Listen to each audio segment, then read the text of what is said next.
My name is Clara Voss. I own 40 acres of land in coastal Maine, a property that's been in my family since my great-great-grandfather was a lighthouse keeper. The heart of the land, and the reason we never sold, is the Mariner's Spring. It's a natural, pure, freshwater spring, sheltered by granite outcroppings that flows into a small, clean brook before eventually emptying into the cove. It's the only reliable, year-round freshwater source for miles. For decades, the property was surrounded by working woods and scrub. Then came Sea-Watch Heights, a luxury development of 25 McMansions built on the bluff overlooking the ocean.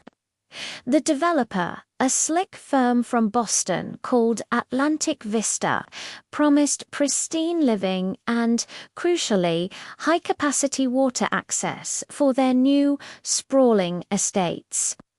The initial offer and the geologist's visit. My land, the Voss parcel, separates the Sea-Watch Heights properties from the primary state road.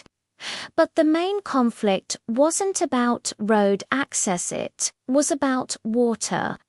Atlantic Vista had sunk boreholes that came up dry or brackish. They discovered, through historical deeds and hydrological surveys, that the Mariner's Spring on my land was the cleanest, easiest source to tap.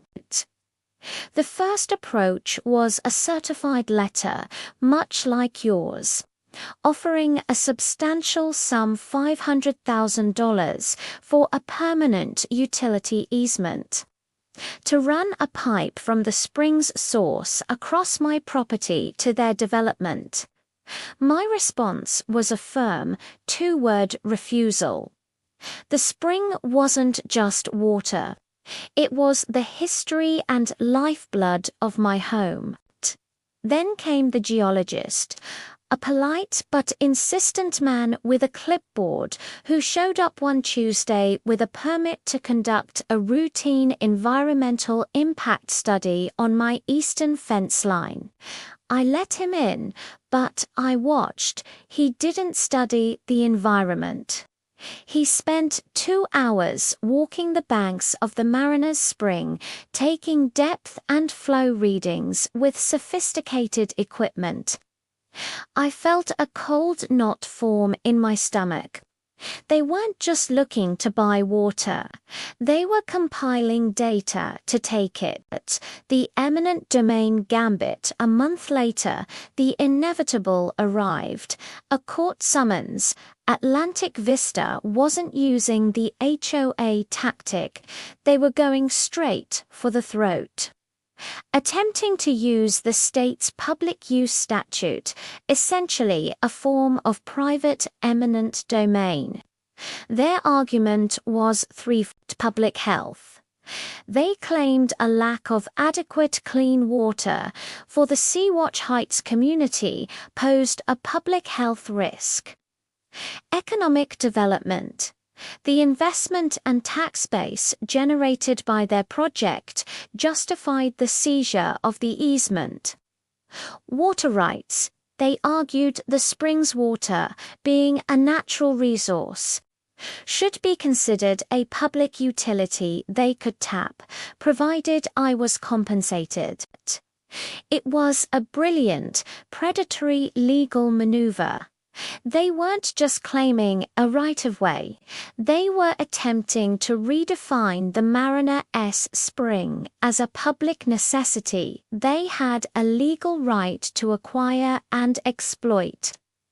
The counter-strategy, the old well and the historical trust. I hired a brilliant, grizzled local lawyer who understood Maine's quirky common law.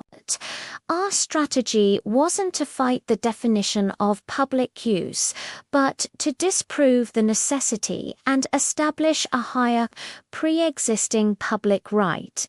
Phase 1. Disproving necessity. My lawyer filed a motion requiring Atlantic Vista to submit all their water survey data. We then hired our own hydrologist who discovered two key facts. Atlantic Vista hadn't drilled deep enough on their own land, but a deeper well, though more expensive, would provide sufficient water. The developer had intentionally capped and concealed an old communal well on the edge of their property, a well that historically served the local fishing community, to avoid the legal complication of managing a communal water source. Phase 2. Establishing a higher right. This was the masterpiece. My great-great-grandfather, the lighthouse keeper, had set aside an acre surrounding the spring to a newly formed non-profit organization called the Voss Seafarers Relief Trust in 1895.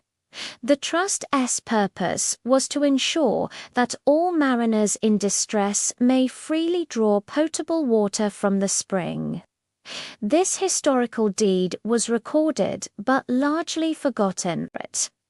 My lawyer, Miss Thorne, argued that the spring was already dedicated to a higher, pre-existing public use, the historical and ongoing relief of seafarers.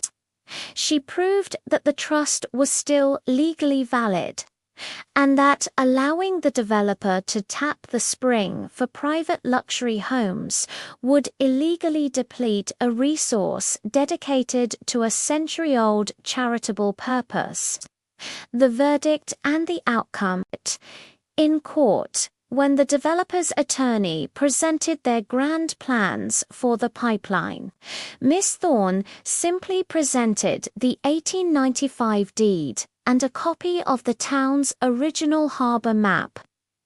The judge, a woman with deep roots in coastal Maine, was visibly moved by the history. She ruled, the Mariner Spring was legally and perpetually dedicated to the Voss Seafarers Relief Trust.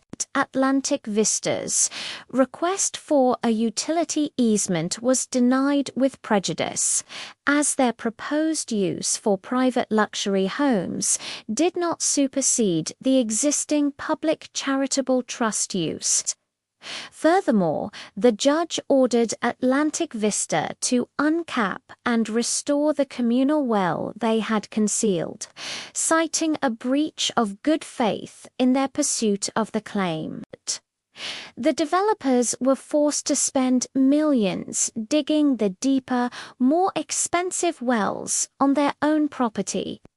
They finished the Sea-Watch Heights community, but the luster was gone. The irony, every time a resident now complains about a low water pressure during the summer, they have to remember they were beaten by a 100-year-old charitable deed and a salty old mariner who planned ahead. I remain the steward of the Mariner Spring, and the only traffic I get is the occasional local fisherman stopping by with a clean jug, nodding in thanks before filling up.